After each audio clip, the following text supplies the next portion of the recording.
sharpshooter has become champion, and Bret Hart is standing in disbelief. The Attitude Era changed wrestling forever. Between 1997 and 2002, WWF pushed every boundary they could find. Some moments became legendary, others became cautionary tales. Today, we're counting down 10 times WWF crossed the line, moments so shocking that even the company tries to forget some of them happened.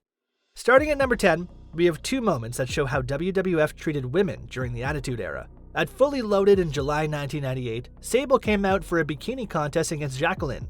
Instead of wearing an actual bikini, she removed her top to reveal body paint in the shape of handprints. The crowd went wild, but Vince McMahon disqualified her the next night for not wearing real clothing. This became one of the most replayed images of the entire era. Sable, you can't have a bikini challenge without this Playboy cover girl. Then there was Mae Young in 2000. At 76 years old, she crashed a swimsuit contest at the Royal Rumble and flashed the crowd, though they used a prosthetic for the stunt. A few weeks later, she gave birth to a hand on Raw, which was the punchline to a pregnancy angle with Mark Henry. The hand prop became such a weird piece of wrestling history that they brought it back years later as a grown-up hand character. The Dudley Boys also powerbombed her through tables multiple times, including off the stage on March 13, 2000. Mae reportedly demanded to take these bumps herself. These moments show how the company would do anything for a reaction, even if it meant putting elderly performers through dangerous stunts or turning women into punchlines. Number 9 takes us to one of the weirdest feuds ever. Al Snow had a pet chihuahua named Pepper that he brought to the ring. The dog became part of his character, with Snow talking to it like a tag team partner. Big Boss Man kidnapped the dog in August 1999, then invited Snow to dinner on television.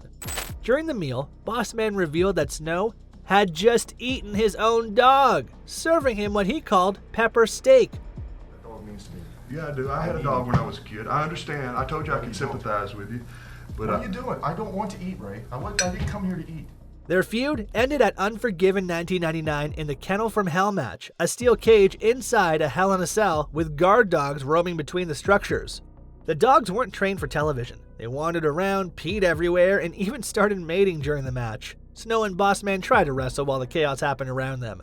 The live crowd started laughing at what was supposed to be a serious blood feud. Wrestling historians call this one of the worst gimmick matches ever created. The whole storyline showed what happens when shock value meets terrible execution. Coming in at number 8, the Ministry of Darkness took religious imagery to uncomfortable places. On December 7, 1998, The Undertaker strapped Stone Cold Steve Austin to a giant symbol that looked exactly like a crucifix, though they never called it that on television. 4 months later, Undertaker's crew kidnapped Stephanie McMahon and tried to marry her in what they called an unholy wedding. I'm gonna get your ass, you son of a bitch! I'm gonna get your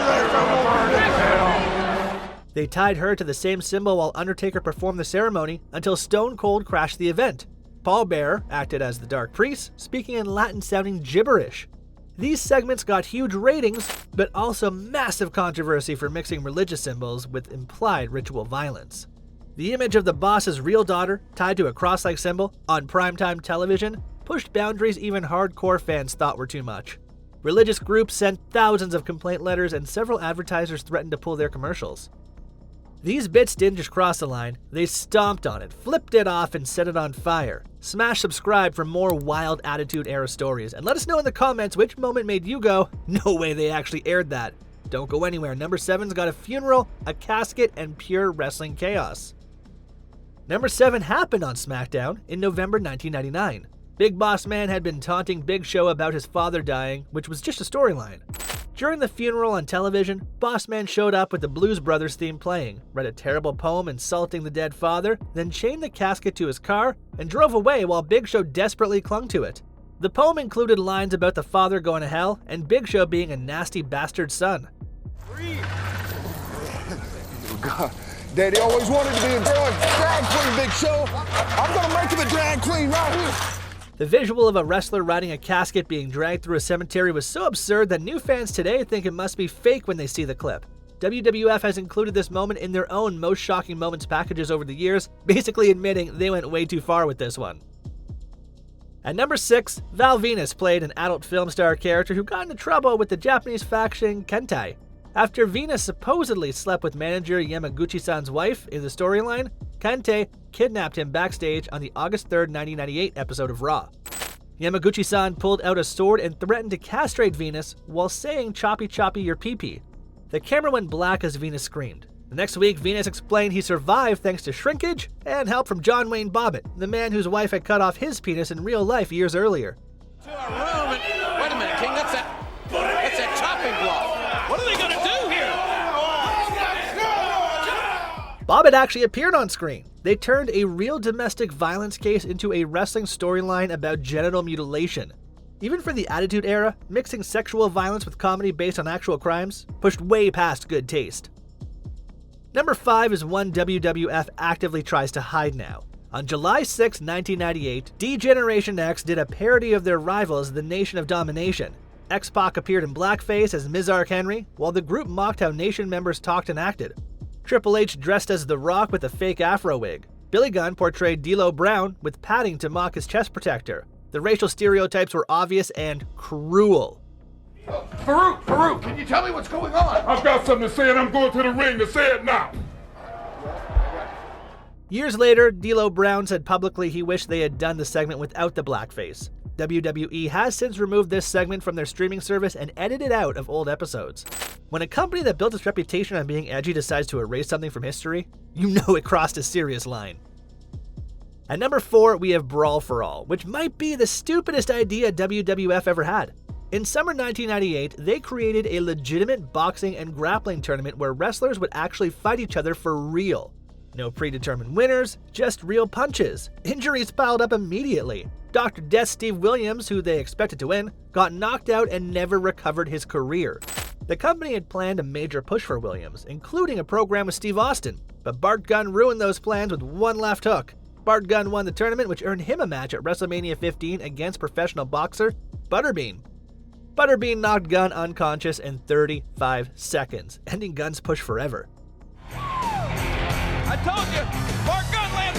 If he lands one of those big bombs like he did, anybody's gonna go out. The whole experiment proved while wrestling is supposed to be predetermined. When you make it real, people get hurt for no good reason. Vice's Dark Side of the Ring devoted an entire episode to this disaster, documenting how the company forced its workers to legitimately hurt each other while scrambling to rewrite storylines around the injuries. Number 3 takes us to November 4th, 1996, before the Attitude Era officially started. Steve Austin invaded Brian Pillman's house on live television. The segment was filmed at Pillman's actual home with his real wife Melanie on screen. Pillman, playing his loose cannon character and legitimately injured, pulled out a real gun and pointed it at Austin. Oh my God. I'm gonna blast his shirt is straight to hell! Steve Austin's out there now! During the chaos, Pillman dropped an uncensored F-bomb on USA Network. The network exploded with anger, and both WWF and Pillman had to apologize the next week. USA Network executives threatened to cancel WWF programming entirely. This segment mixed home invasion, real weapons, and legitimate fear that someone might get shot on live television. It became the template for how far WWF would push boundaries, shoot on location, blur the line between real and fake, then apologize to the network afterward if necessary. The number 2 spot belongs to the Montreal Screwjob on November 9th, 1997. Bret Hart was leaving for WCW, but didn't want to lose the WWF Championship to Shawn Michaels in Montreal, where Hart was a hero. Hart had creative control in his contract for his last 30 days. During their match at Survivor Series, Michaels put Hart in Hart's own sharpshooter submission move. Vince McMahon ordered referee Earl Hebner to ring the bell even though Hart hadn't given up. They stole the title from Hart on live pay-per-view. Michaels with a sharpshooter has become champion, and Bret Hart is standing in disbelief. Hart spit at McMahon in the ring and later punched him backstage. This wasn't a storyline, it was a real betrayal that changed wrestling forever. It taught fans that anything could happen, even legitimate double crosses. The documentary evidence shows how this moment created the evil Mr. McMahon character and kick-started the Attitude Era. Earl Hebner had to leave through the crowd for his own safety. The Hart family didn't speak to McMahon for over a decade. The trust between wrestlers and management never fully recovered. Number 1 couldn't be anything else. On May 23, 1999, at the Over the Edge pay-per-view in Kansas City, Owen Hart was supposed to descend from the Kepner Arena rafters as his Blue Blazer character. The stunt was designed to have Owen stop just above the ring, then release himself for a comedic pratfall. The quick release mechanism triggered early while Owen was still 78 feet in the air. Owen fell and died that night. The cameras cut away and didn't show the fall, but everyone in the arena saw it happen. After a delay, WWF made the decision to continue the show. Jim Ross had to announce that Owen Hart had died. They went on with the matches while Owen's blood was still on the ring canvas. Wrestlers had to perform, knowing their friend had just died in the same ring. The company retired the Over the Edge name immediately and brought back Judgment Day the next year. Martha Hart, Owen's widow, sued WWF and eventually settled out of court for $18 million. This tragedy forced the entire industry to confront hard questions about stunt safety and whether entertainment was worth risking lives. The incident stands as the darkest night in modern wrestling history, a permanent reminder that some boundaries should never be crossed. These 10 moments define an era where nothing was off limits. The Attitude Era made wrestling mainstream and created legends, but it came at a real human cost that the industry is still reckoning with today.